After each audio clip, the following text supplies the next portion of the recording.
how are we going to get through this? Coping with college, COVID, and lack of control, because boy, there's not a whole lot going on these days. Everything, I'm sure, is looking for everyone different from the way you expected it to this year.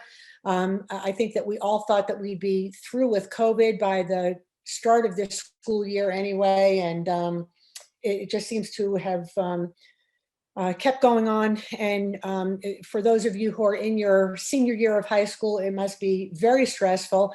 And for anyone who's at any age between middle school and your freshman year of college, this is just a really stressful time. For those of you who are in high school or headed there, you probably thought that it was going to be like this. It was going to be fun and boys and friends and sports and girls and excitement and more boys, freedom, girls, romance, promise, prom, all that great stuff that is normally associated with high school. But instead of getting that, you got the way it's turning out, which is instead of getting fun, you're getting boredom. Instead of getting boys, you're getting dad. Instead of friends, you're getting texting. Instead of sports, you're getting Peloton ads of a machine that you can't afford. Instead of girls, you're getting your mom. Instead of excitement, you're getting Zoom fatigue. Instead of boys, you're getting more dad. Instead of freedom, you're getting isolation. Instead of girls, you're getting more mom. Instead of romance, you're getting emoticon hugs. Instead of the promise of the future, you're getting the uncertainty of tomorrow. Instead of prom, you're getting more mom and dad. And instead of getting graduation, you're getting graduation still, but it looks a whole lot different. Is that resonating with anyone? All right. We got a lot of response in the chat yeah, to that, including Jackie, really where did you get this picture of me? Yeah, thank you. The difficult part is I'm not seeing the response of the crowd or anyone. So I'm just going to, this is kind of like Stephen Colbert doing his late night show without an audience. I'm having to sort of anticipate how everyone is feeling. But if you're in the chat and you want to, send out any comments or whatever, just feel free to jump in anytime. But that's the way you thought high school was going to be. This is the way it's turning out. Yeah, we got a lot of people agreeing, saying yes. Laura Cruz says, I felt that. Sydney Jones also says yes. Alice Galvan says, sadly but true. And Sydney says, yes, this is very stressful. So you got a lot of agreements. Thank you. Thank you, Jeanette. So I really would like to make this kind of an interactive session because you know better than any of us do how you're all feeling. So we see it from our sides. We see it from the parent side, the teachers, the counselors. But you're the students, you're the ones who are going through it. We've read our reports, we've read the research, we've read the papers, we've seen the surveys. I would like to know what it was like, what this is like for each of you. So when something happened, how did it make you feel? Like when you did get to go to prom, how did that feel? When you didn't get to go to live sports, how did that feel? When you didn't get to be on the team that you thought you were going to be, or in the band that you thought you were going to be, or practice is different because your trumpet has a mask on it. What is that like for you? So who wants to jump in? What's something that happened and how did it make you feel that's different from the way you thought it was going to be?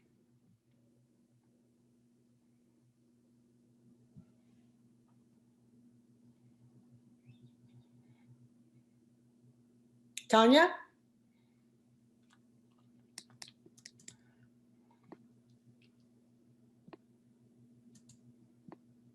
Tanya, will you unmute? Okay, girl, go. Well, I was in the kindness crew my junior year, and they're still doing it now, but we had this community service opportunity to go and visit a park and pick up trash, but because of COVID-19, it was canceled, and it just kind of made me feel bad, like I couldn't volunteer in the community, and I'm still struggling with finding opportunities to volunteer. Wow. Tanya, that's so great to hear. I'm sorry that you felt that way, but it's really, there's something that's heartwarming about hearing someone say, I'm sorry that I couldn't volunteer, as opposed to, I'm sorry that I didn't get something that was going to make me feel good. You're talking about contributing to your community and feeling badly that you couldn't contribute, which is really really pretty wonderful. So yay you, I'm sure that you will find new ways, but thanks for sharing with me how that felt for you. Anybody else? You got some stuff in the chat. So Maria Sonia Hernandez says that when she applied for a job, she didn't get hired. She felt really disappointed because it was because of COVID.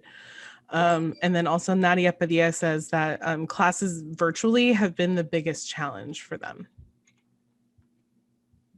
Okay, got it. Thank you. Anyone else? And if you'd like to speak up, you can go ahead and unmute yourself.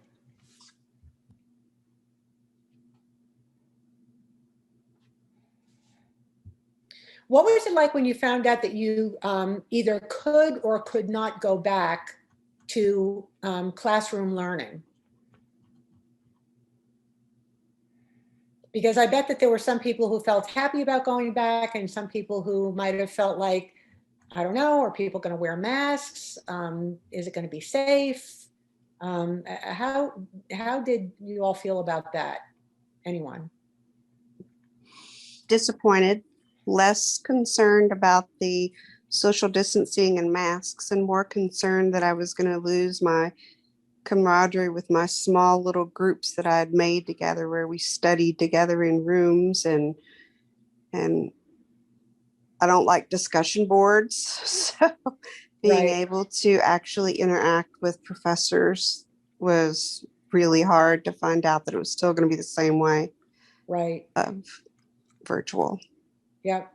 You know, I think it's really interesting that one of the things that has bothered me, and I'm probably about 1.5 million years old.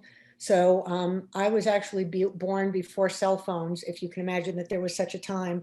And it really bothers me when I go into restaurants or go just about any place and see a group of people together with their faces in their phones, because it seemed that interaction and interpersonal communication was just kind of going away. And people would go out to dinner together and not talk because everybody would be sitting in a restaurant and everyone would have their face in a screen. And now we're all kind of forced into that position, including what we're doing now. I mean, I'm sitting in my office, staring at a screen, not able to see your faces. And I don't like it, even for people who do like having that kind of, you know, level of leave me alone, I'm on my phone and we're all together and I know that I can look up and see you all. It's different when you're forced into an environment where, guess what? Last year at this time, we were all seeing each other and we were all talking and catching up with each other.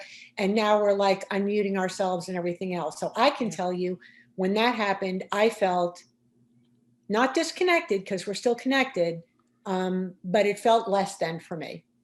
It felt less. There's a lot of echo of that in the chat. There were people that were like Laura Cruz said she was worried for in-person learning, and people like Jocelyn have said that they were glad that they could stay home because it felt safe, but now they're feeling, you know, no motivation and they're more stressed, and that they like the idea of going into lockdown at first, like Leslie said, but it's not that great anymore. And there are also students who are feeling that the experience that they thought they would have for school is not what they expected. And kind of having to deal with the disappointment of that. And by the way, you can turn on your camera for this session if you like. So if you want to show your beautiful face. Yeah, I would love to see your beautiful face. And Jeanette, is there, I don't know if there's, oh wait, I'm gonna try something. Jeanette, I see your beautiful face and there's Miss Norma. Okay. I don't know if I'm able to see everybody, but I'm seeing, okay, there we go. Yeah, I don't need to see my slides because I know what they say. I want to see more of you. Awesome. Okay, great. All right, so yeah, a lot of echoing of what you were saying in the chat. Yeah, great, thank you. Okay, so that's what it has, that's what it's been like. Oh, and by the way, would everyone please silence your phone? Sorry about that. Okay, so that's what it felt like. So when that happened, you were not the only ones who were feeling that, okay? I want to go to, I'm hearing some buzzing. Is anyone else hearing that? Okay, it's gone now. I want to share with you a study that was done by the a nonprofit group called Challenge Success. This was in the Miami Herald a couple of months ago, and I will make all this information available to everyone after the conference, so you'll be able to see this in detail. But Challenge Success is a nonprofit that's affiliated with the Stanford Graduate School of Education. They worked with NBC and they surveyed 75,000 high school kids from 86 high schools all across the United States. And they asked them between fall of 2019 and fall of 2020, how they felt about the difference in what was going on at school and what they were stressed about. And you can see that students are stressed about everything. And there's a lot of fine print here, but if you kind of look at it from top to bottom, you can see that the things that people are most concerned about are grades, tests, quizzes, finals, other assessments, because you're at that age where, you know, college is important and it's around the corner. Overall workload and homework. I've heard a lot of feedback from people who say that, from students who say that teachers think that because we're at home, we have more time, so they're giving us more homework. Right, Adriana? Yes, yes, I see you, Adriana. People are saying that they're stressed about procrastination or time management. You know, when you don't have that bell telling you you have, 3 minutes to pass from class to class, you've got to deal with your own time management. And there are a lot of people who are good at that and used to doing it. And there were people who were good at it for about 2 weeks. And now it's like, it's old and I want to just be at home with my Honey Nut Cheerios. So leave me alone and I'll do it when I get to it. Lack of sleep. How many of you have had your bedroom turn into your classroom? Anybody? Adriana, girl, I see you. Okay, yeah. Yep, absolutely.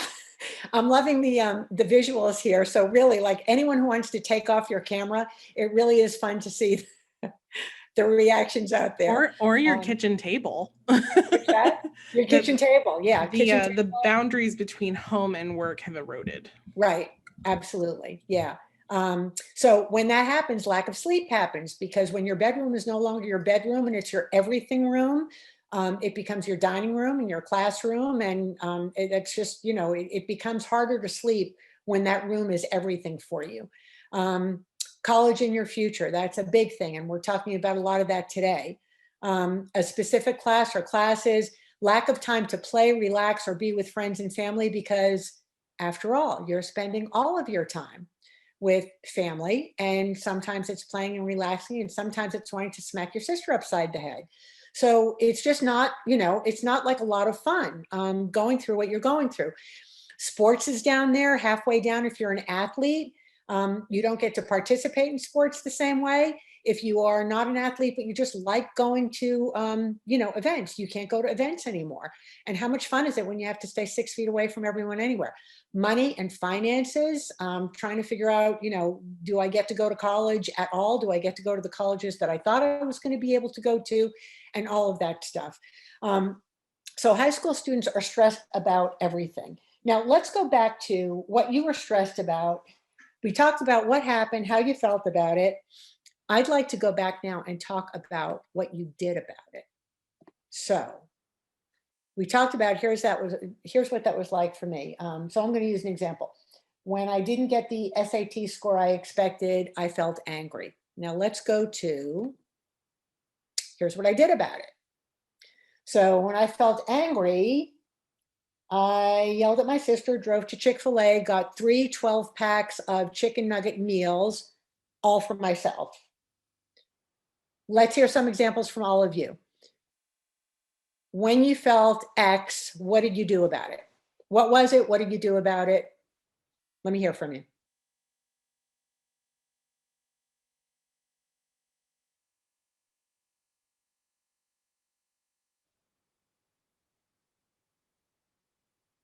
I know it's lunch and you're all eating and your mouths are full and you don't want to talk with your mouth full, so it's okay, I'll wait.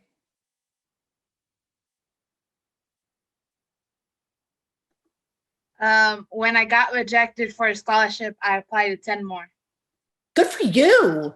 Well, that's a great thing. That's a great way to do it. Adriana, you can't share anymore because that was a good idea. I'm looking for a bad example. So just cut it out. All right. All right. Somebody give me a bad example, because Adriana, you're giving me nothing to work with. That's like 10 slides ahead, okay? Work with me. All right. Adriana is who we should aspire to be. We've got some responses in the chat. So Venezia said they crawled under the covers and wished things were different. Nadia says, when I felt like I couldn't engage with classmates, I started a group me, which is a group messaging chat thing. And then Leslie said, when I felt stressed, I went to sleep, and I feel that deeply. Okay. And then so fine, my go-to is eating. Sleeping is Laura Cruz says, when I felt stressed, I turned to taking a break from homework, and it went on for too long. So yeah, the break that goes on for too long. I totally get that. Maria says she called on her whole family. Jocelyn said that they felt unmotivated and that they watched YouTube. Yeah. So yeah, a lot of trying to kind of get away, like to escape from the current situation, either by sleeping or... Right. Anybody going on bunny trails online, going down those rabbit holes? Yeah, definitely. YouTube black holes. Yes. Yeah. How to write a paper and watching 40 YouTubes on it over and over, thinking that's going to make the paper get written faster. Materialize. How about that TikTok that you can't stop watching, so you share it with everybody? Or you make your own. Augustine Portillo says that when he feels drained, he likes to sketch. Okay, now who said that? That was Augustine Portillo in the chat. Okay, so Augustine, you and Adriana just quit looking ahead, okay? All right, so they're very positive. Just all you positive people, just wait, okay? Just you will have your chance to be positive. This is not for you yet. I am looking. Forget it. That's it. I'm done. I think it's a lot of it's a lot of like napping. It's a lot of going to sleep, going down the rabbit holes, like you said. Right. Susan said that when she feels stressed, she eats, and I completely understand that. Yeah, Susan, you and I are going to Chick-fil-A, babe. Okay. Yeah. So, all right. So that's what happened. That's what you did about it. Let's talk about now. And really, like, for the positive people, could you just wait? Okay.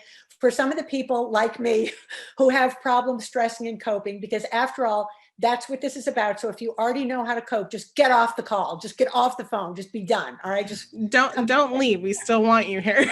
I'm kidding. Doris, I'm only kidding. Doris, don't kick me off. I will say preach, Nadia. Nadia says doing anything else but what you actually need to do. And that is a valid response to trauma, because it's trying to keep you away from it. Right. Yeah, that's very good. All right. So thank you. What was the impact of some of those decisions? So I'll go back to my example. So I didn't get the SAT score that I wanted. So I drove to Chick-fil-A. I got 3 12-pack nugget meals, ate them all myself. The impact of that decision was I felt stuffed. I knew I was going to gain weight. When I drove away, the sister that I got mad at took my sweater and fed it to the dog. So that was the impact on me and the people around me when I made that decision. So when people are doing things like going down bunny holes and TikTok and sleeping too much, or sleeping or crawling under the bed, what's the impact of those decisions on you and the people around you? What's that doing for you? Besides making you fat and making your sweaters get fed to the dog. I mean, I'll share one of mine. These coping mechanisms they often make things worse. Like, I know for me, whenever I'm stressed, I will avoid responsibilities, which then causes those responsibilities to pile up and become unbearable. And then I become even more anxious and stressed because I have so much to do. Yeah. So yeah, Nadia agrees. It exacerbates the stress. Adriana in the chat says, when I push things back and get stressed, my family sees me become stressed and they become worried. Alice also says, I think you feel the worst about everything and it puts you in a bad mood for the day. And when you're in a bad mood and you're stuck at home with your family who won't get out of your bedroom, which is also your office and your classroom and your dining room, and you just want them to go away, but you really don't want them to go away because you need company because you're so alone. So you're telling them, get out of my face, but come talk to me at the same time. It's just a big mess, right? It's a big mess. So let's talk about some coping mechanisms. Okay, Adriana, okay, all the people who have positive things to say, this is your chance to jump in. All right, so first of all, I'm going to throw out some things, even though some of you could just take it away on your own. First thing to remember, I think, is perspective, a sense of perspective. And I know you've all heard from your teachers and your parents and everybody else, you're not the only one. Everyone's going through this. That is one kind of perspective. So you have your friends, you have your classmates, and yeah, everyone is going through this. The other thing to keep in perspective, though, is where we are in like the history of the world, okay? No one has ever gone through this before. Like if you've been watching the news, the last time there was a pandemic of this proportion, it was 1918. And even though I am 1.5 million years old, I was not around for the pandemic of 1918. So this is the first time in all of our lifetimes that we're going through something like this. So it's new for everybody. It's new for your parents. It's new for your teachers. It's new for it's new for everybody. It's new for, I mean, imagine being your mom who has you and other kids around, and she's trying to do a job and keep her marriage together and be a teacher at home when she was never trained to be a teacher, and realizes now that your teacher is like a gift from God. And I mean, everybody is just going through this for the first time. So it's not just you. This is an epic, horrible time for everybody, and you just happen to be in it. So if there's any comfort in misery loves company, just know that you're not going through it alone. It's not anything that you did. You were just born at a time when this was going to happen. We will get through it, and we'll get through it together. The other thing to remember is you really do need to take care of yourself, especially when things seem out of your control. Taking care of yourself is one of the few things that you can do that is within your control. Like, as much as I want to run out to Chick-fil-A when I'm feeling yucky, it would really be better for me to get on the elliptical. I don't always do it, but I know that it would be better for me. So if I don't do it, that's on me. But it is a good thing to be able to know that you can take care of yourself physically, and like nobody can stop you from doing that. Taking care of yourself mentally, whatever that looks like for you. That could mean that you read books. That could mean that you watch shows that, you know, feed your brain good things. It could mean that you hang around good people instead of people who drain things from you. Spiritually, if you are a man or a woman of faith, this is a time to turn to God, because he's still on the throne and we're not. Whatever spiritual component there is to your life, if that is being in nature, whatever feeds your soul, listening to classical music, take care of yourself spiritually, however that needs to happen. Emotionally, if you have people in your life that are toxic, this is a time to prune the tree, you know? This is the time to like stop being in touch with those fake friends on Facebook, or the people who are always doing things better than you and letting you know about it, because they're not really, it just looks that way, and they're just, you know, trying to make everybody else miserable. So the things that you can do to take care of yourself physically, mentally, spiritually, emotionally are really going to serve you at this time. And they're things that you can control. You can take care of yourself. You can make the decision to work out instead of going to Chick-fil-A. You can make the decision to read good books instead of reading trash. All of the things that we just talked about. If anyone has any other ideas of things that they do to take care of themselves, physically, mentally, spiritually, emotionally, jump in. And Jeanette, I'm just going to keep going, but I'm going to ask you to feel free to jump in anytime, because you see what's on the chat. I don't, and I don't want to hold us up. But jump in anytime, Jeanette, because you're my interaction partner. Well, I can just give you a couple of things in the chat. Some people say to start a gratitude journal. Adriana likes to have music breaks with energetic music to just kind of get her up and do, you know. getting around. Self-care can be so hard because in the moment, like your frontal lobe is not engaged. Right.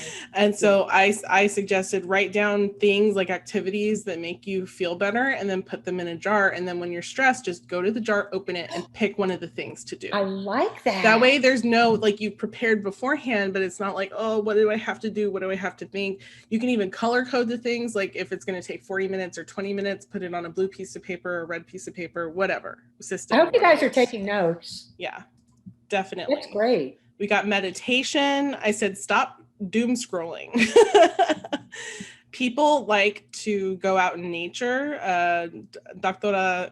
Guzman says outdoor activities in nature, hiking, biking, walking outside. Right. And I think that goes to what you were talking about is the perspective, right? Yeah. An actual change of perspective, an actual change of environment can make you feel like you're not trapped. Right, right. And getting, especially now, getting back to nature, and that doesn't necessarily mean, going to a park and hiking. That can mean going outside, sitting in the grass and feeling the blades of grass against your legs. That just getting away from the technology, getting away from the screen, unplugging, lie down on your back and look up at the sky, watch the clouds go by. Just the stuff that you did when you were like 6 years old and didn't have a care in the world. Getting back to some of that stuff just really puts you in touch with, okay, I'm not going to be married to Zoom for the rest of my life. I'm not going to be on my screen the rest of my life. This time will pass.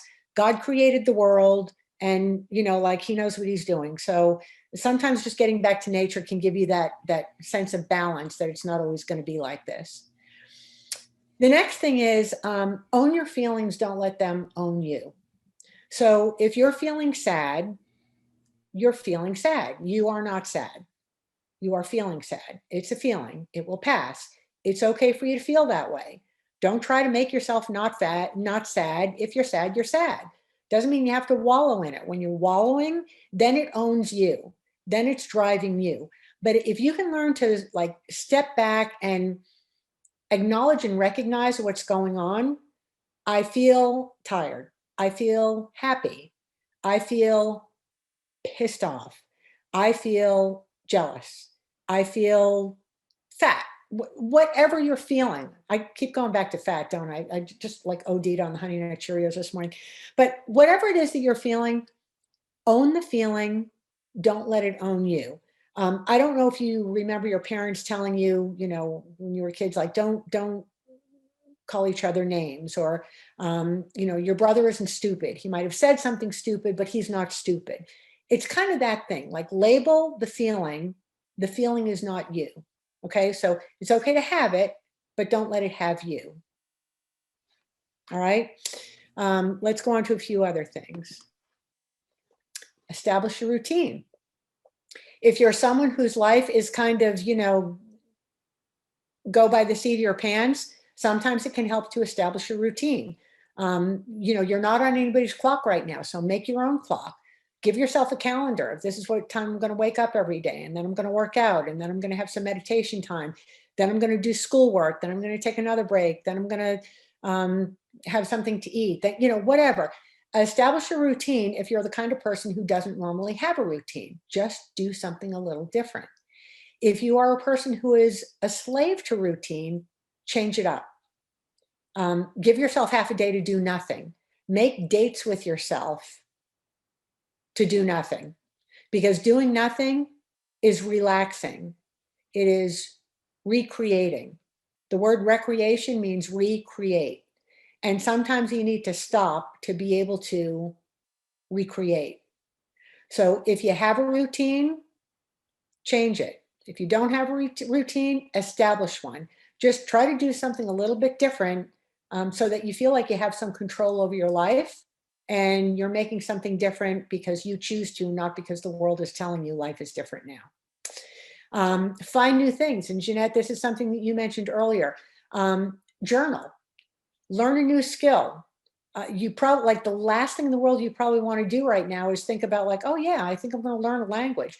But it could be something like, one of the alumni counselors earlier, I saw her in her bookshelf, she had origami. There are things that you can do where, like, for a couple of hours at a time, you can decide, you know what, this week I'm just going to check this out. I'm just going to like do this origami thing for a couple of hours and see how it is. Do something with your hands instead of your head. Do something that's right brain instead of left brain, or left brain instead of right brain. Listen to music, listen to podcasts, create a podcast. What are some of the new things that you can think of, or that some of you may have already done, that are helping you kind of get through this time? Anybody? Adriana, this is where you kick in. Or anybody else. Come on. I'm teasing Adriana, but I know there are a lot of you out there. Adriana has been called out.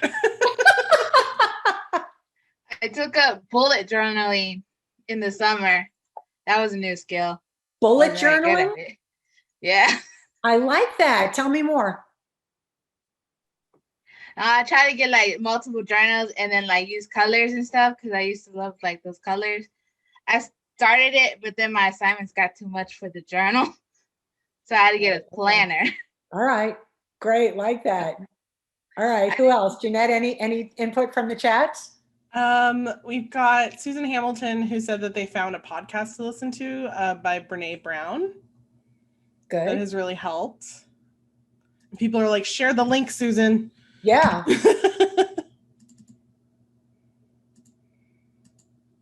Yeah, if anyone has links or anything, very specific that has helped you that you want to share, throw it up in the chat.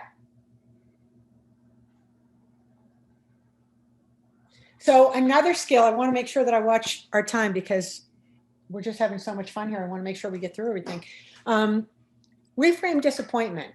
And this is something it only took me like the first 30 years of my life to figure out. So if you guys can get it in half that time, yay you.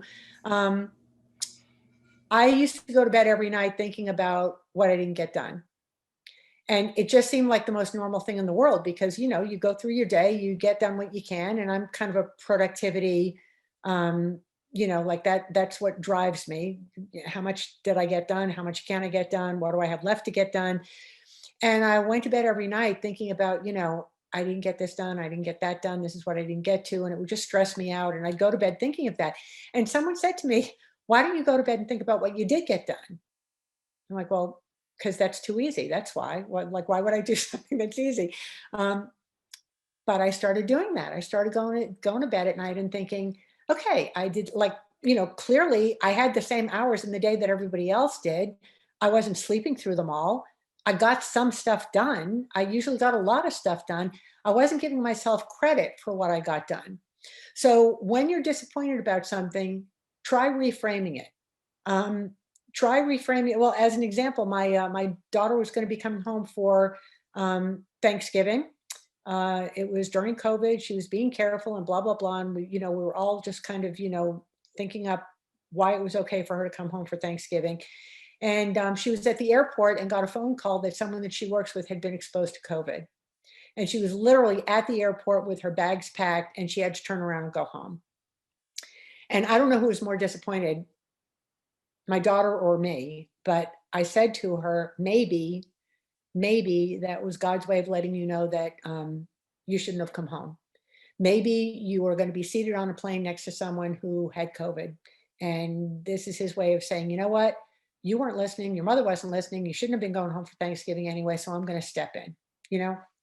It's one of my coping mechanisms, because I have created a lifetime of figuring out ways to cope because I have to do it so often.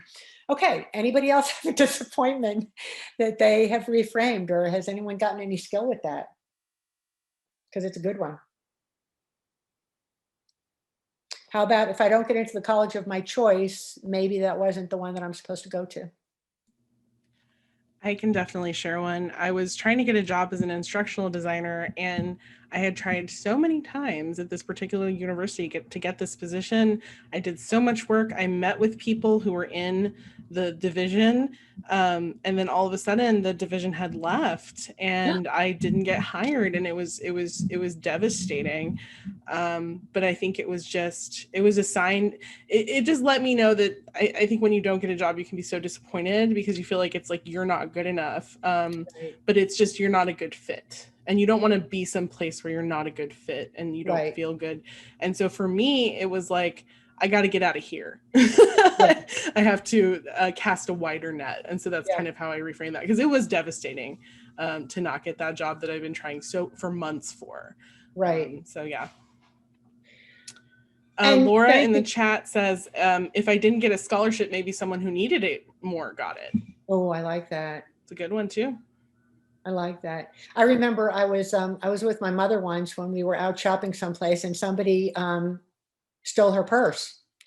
And I, at the time, was like 13 years old or something, and I was outraged, and I, you know, I was like crying because I was so upset about it, and I thought my mother was going to be so upset, and it just felt like such a violation and everything. And I remember my mother said, "I learned something from your grandmother," and she said she got her wallet stolen once, and she said, "Well, maybe the person who took it needs the money more than I do." And boy, at 13 years old, I was like, Ya se está mandando una romper and no one likes it. Wow, that's really deep. No, gracias. It's amazing that she got to that. She was there. that is one like big woman, you know.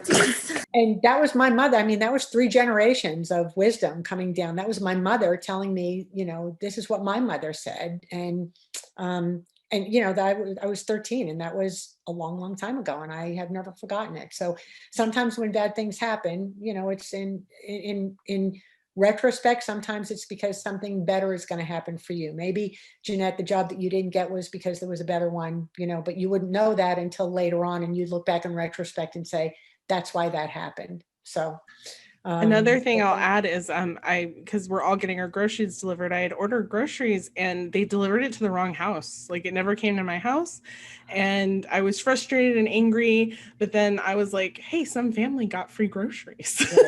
Right. That's pretty cool. Great. That's great. That's great. Thank you, Jeanette.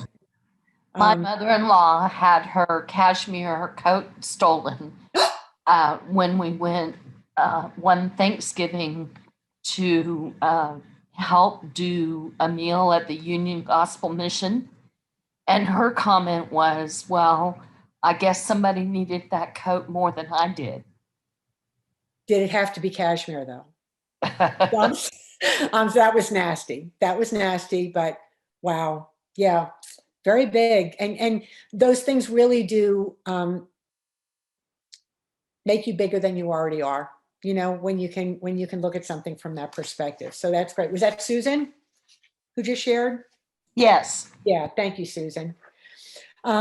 Okay, so let's go to, this is a big one for me. Identify what you can control and what you can't. Act accordingly. Have you ever felt like you're just railing against something when there's nothing you can do about it? You just can't. There's nothing you can do about it. You can't make school open when it's not. You can't make people wear masks when they're not, though I have tried. Give them a dirty look. Yeah, right. Being able to distinguish between what you can control and what you can't is a very big deal, because you can expend a lot of energy on something that is just going to sap you of your strength, when that time and energy could be better spent towards something else. Anyone have an example of something that you control and something that you can't?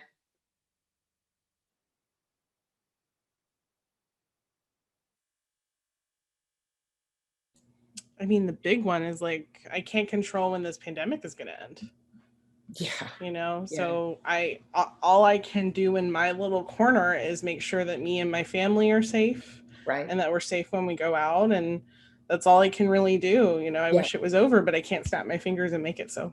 Right. Right.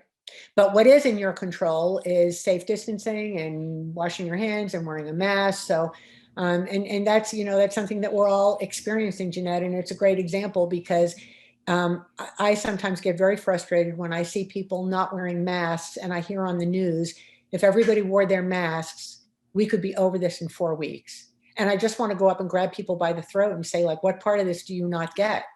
But if I did that, I probably wouldn't be here. I'd be in jail, and I'd rather be here. So. It's picking your battles.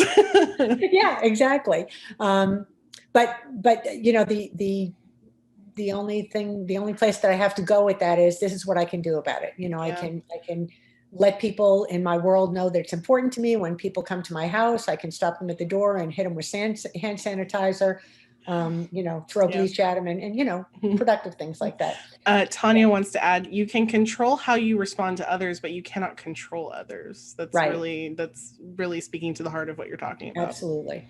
Absolutely. Yep. Okay. Stop beating yourself up.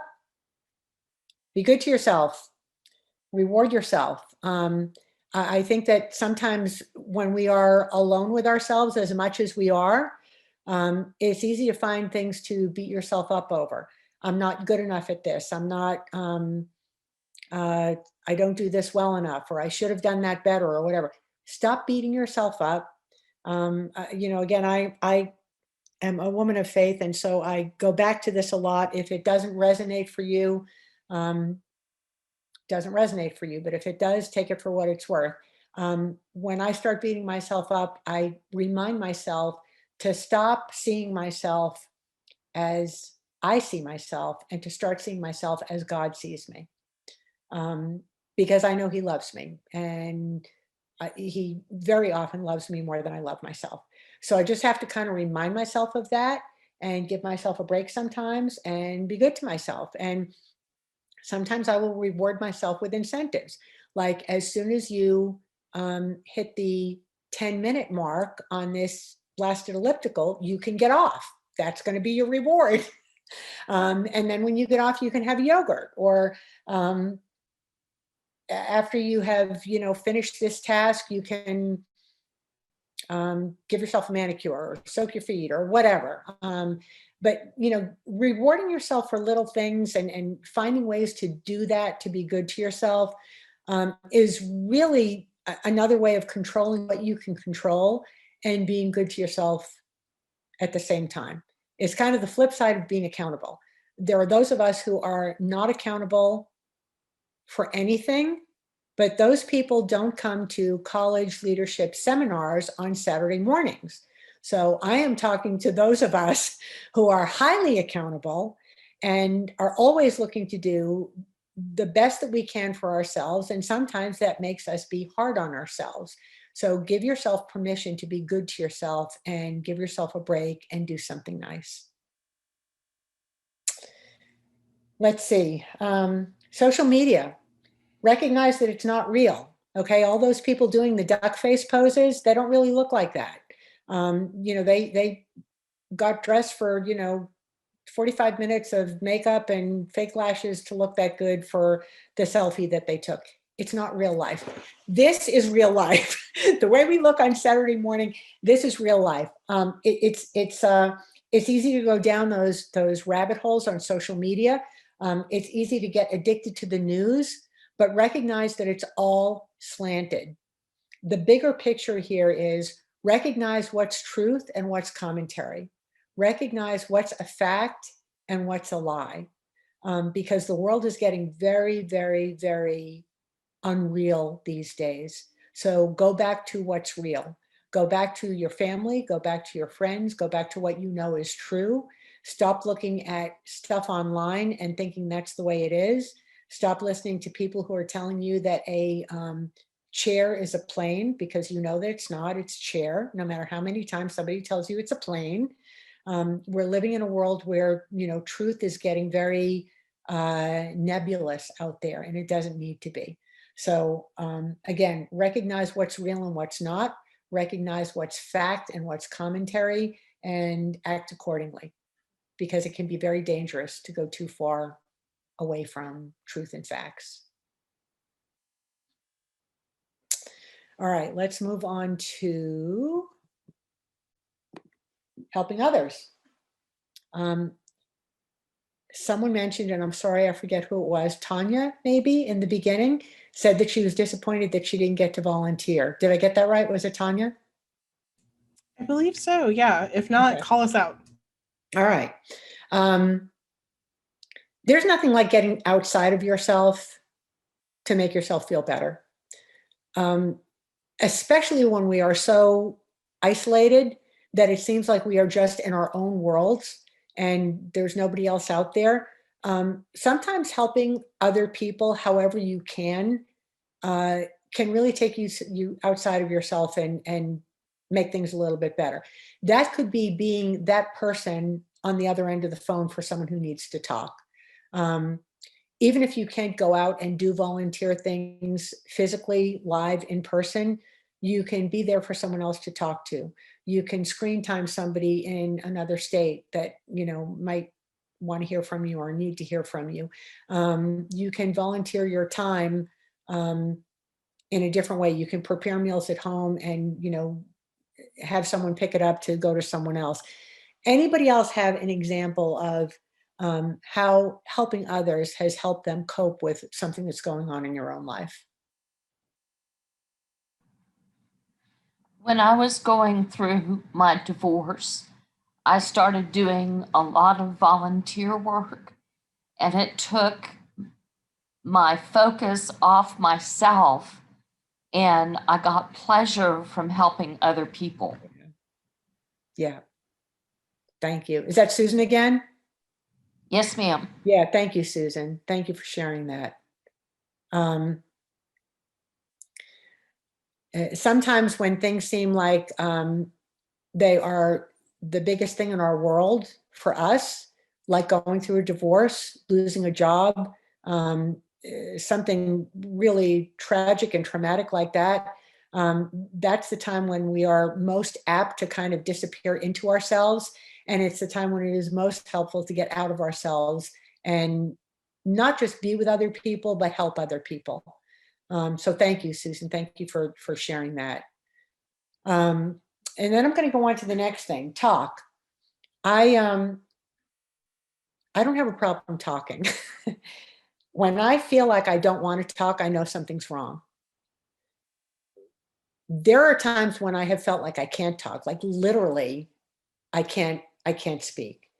There have only been a few times in my life when that's happened, but when it has, I've recognized that psychologically there's something really serious going on if I feel like the words don't come out.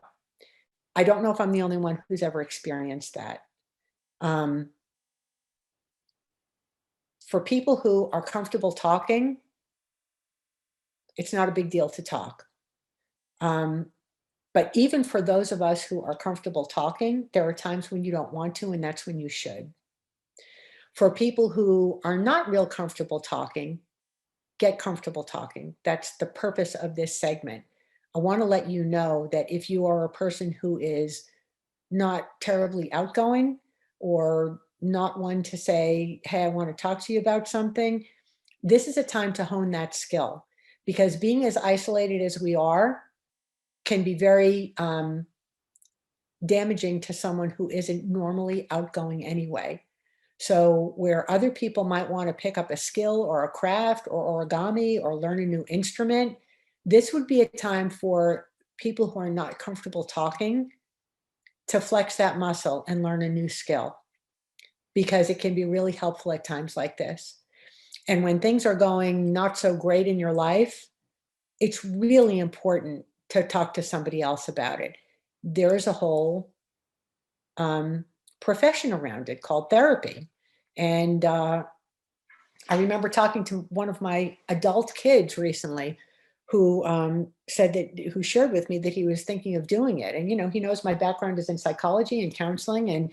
And this was one of my sons, and it was very unusual for him because he kind of keeps to himself. And he said, you know, I'm thinking of, you know, going to talk to someone, and you know, what do you think about that? It's kind of weird for me because I've you know, never really thought I needed to or wanted to. And I could tell from the way he was talking to me, he was concerned that, like, does that mean that I'm sick? And I said to him, you know what, for me, I think of therapy like I think of going to a chiropractor. It doesn't mean that anything is wrong. It means that you know that it could be better and you might just want an adjustment. You know, before I saw a chiropractor, I used to think that my back was okay. Then I got adjusted and it was like, oh, wow, this is what it feels like to really, you know, feel like everything is right. And I really liken therapy to that. Sometimes going to counseling doesn't mean that something is terribly wrong. It just means that you feel like you're a little bit off And going to therapy can be like a well check. It doesn't mean that there's something radically wrong. It just means that, maybe things could be a little bit better. So let's go check it out. And I think it's a very, very healthy thing to do. So again, talking through things is good, whether you do that with a friend or a professional. It's just a great way to cope. And again, Jeanette, please feel free to jump in if anyone is talking about things in the chat that, we want to share with the rest of the group. Well, Susan says that the Tarrant County Food Bank needs a lot of help and volunteers. Good. And everybody's just, we're stunned. We did not expect a revelation at lunch on a Saturday, but here we are. There you go. So thank you. You're coming for lunch and you got revelations. Yes, we did. Okay, and then my second to last thing is, before you go to bed, savor everything that there is to be grateful for. I'm not just talking about like having a gratitude journal or saying thanks. I really mean savor. Like, when you go to bed at night, think about the fact that you're going to bed at night. It's a great thing that you have a bed. I'm not saying feel guilty about the fact that there are homeless people who don't have a bed. That's not what I'm saying. I'm saying take the time to enjoy the fact that you are going to bed in clean sheets. You have a pillow that feels great. Again, we're talking about how to cope. We're not talking about how to be entitled. We're talking about how to cope. When things are not going great, it is good to be able to see what is great and really enjoy it. Enjoy the fact that you get to sit down to a meal. Enjoy the fact that you have a TV to watch. Enjoy the fact that you can listen to music, that you have ears, that you can hear. Those little things, just savor those things. And then my last thing is, oops, I skipped ahead. If anything is still bothering you, give it to God. He's going to be up all night anyway. So those are my tips on how to cope. Now, there are some other resources. Some other resources for you. And this is going to be a very interactive part. I have thrown out some things that are just things that I've come across. They're not necessarily recommendations. I'm not saying that I have firsthand experience with all of them. I do with some of them. There are things that I've just kind of come across that you might want to know about. APA is the American Psychological Association. The first two references there are things that the APA offers. There are therapists out there that, if you don't have any experience with therapists or you don't know anyone, you can talk to counselors, talk to people at school, talk to parents, talk to friends. You'd be surprised how many people have seen therapists that you might not know until you said, hey, do you know anybody? And, if you're a high school student, that might not be you, but if you tell one of your parents, I think I need to talk to someone, your parents can talk to a family doctor. They can talk to a pediatrician. Pediatricians are great with therapists because kids are crazy. So they know what therapists to go to. A priest, a pastor, there are a lot of great referrals, your school counselor. There is talk or text therapy that you can do online. There are trusted people that you can go to who can help. And I'm not talking about, your friend's cousin's neighbor who heard from somebody something. I'm talking about like go to trusted information sources. When we were talking before about, facts versus commentary and social media versus what's real. And if you want information about COVID, go to the CDC. If you want information about your college of choice, don't talk to someone who didn't get in, so you're probably not going to get in. Go to the college, go to the counselor, go to the office to find out, this is my SAT score. I don't have money, and this is how much the school is going to cost. Do I even have a shot? Go to the people who know the facts. Don't listen to commentary from people who don't. And then there is your family, your trusted adults, your friends. I put a line there because I would like everyone to write in, maybe not now, but at the close of today's session, whenever. I want you to have this as a resource because everyone is going to get all of your, all the presentations, including this one, when this is over. I want you to have people that you can go to and say, while I was in that lunch session, I thought about, if I had a problem, I would call my Aunt Betty. I'd call my Uncle Bill. I would call this teacher. I would call this counselor. I'd call my sister who's away at college. I'd call this friend who's always there for me when things got rough. I want you to write in those people in your life that are the people that you think of as a resource. Because even if you might not need them now, you might need them at some future point, and it's good to have those names around. And then I want you to think about 3 different levels of having go-to people in your life, okay? The first level is be really great to talk to somebody sometime. Be nice. That's kind of level 1. Level 2 is I need to talk to somebody right now. Who would that person be? Level 3 is I don't want to talk to anybody. The words aren't coming out of my mouth. I'm starting to think some dark thoughts. I'm scaring myself. Who would that person be? Okay. Write those names down. Give it some thought. Again, it doesn't have to be right now, but maybe at the end of the session, maybe tomorrow. I want you to think about those resources, think about who those people are, and write them down. I want to do a time check here. Okay, we're 7 minutes over, and I'm going into Norma's time. Yeah, I'm going into Norma's time. Okay, Norma, so we did put the link for the healthcare careers panel at 1 if you want to wrap up, and then people can click on that and join the panel. Okay. All right. That's great. I actually am on my last slide. Oh, no, second to last. So here's a new way. Okay. With everything that you know now, here's a new way to cope with all of your new resources, how to cope with college COVID and a lack of control. Okay. Here's my example. When I didn't get the SAT scores I expected, I felt angry. So instead of going to Chick-fil-A and getting 6 12-pack nugget meals all for myself, I went out for a run. I came home. I listened to classical music alone in my room. The impact of that was I felt better. My sister didn't get slapped upside the head. And I still had my sweater because she didn't feel it to the dog. She didn't feed it to the dog. So now you have some new ways to cope. And we all lived happily ever after. And the beginning, because it's not the end. This is the beginning of the next phase of your life, and it's going to be a great one. So my best to all of you. Thank you for asking me to join you for lunch today. And in closing, I just want to give you all a little gift. This is my name, my company, J29 Associates, and my website. I have written a book on creating culture. It's about leadership. I know that you are not running your own organizations now, but I am confident that all of you will be at some point in the future. So whether it's for you or your parents or someone that you know, for anyone who's interested, I would love to give you each a complimentary copy of the book. Just go to that link, give me your name and mailing address. And I want you to know that the name of my organization, J29 Associates, comes from Jeremiah 29:11. And I will leave you with that thought.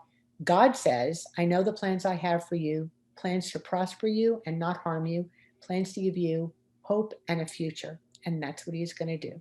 So God bless. Thanks to all of you. And I will turn it over now to Norma, who has a copy of the book and hopefully read it and enjoyed it. And you're in good hands. So Norma, thank you. Jeanette, thank you for being my chat buddy. You're so welcome. Yeah, go ahead and click on the link in the chat to join the healthcare careers panel, and we will see you all there.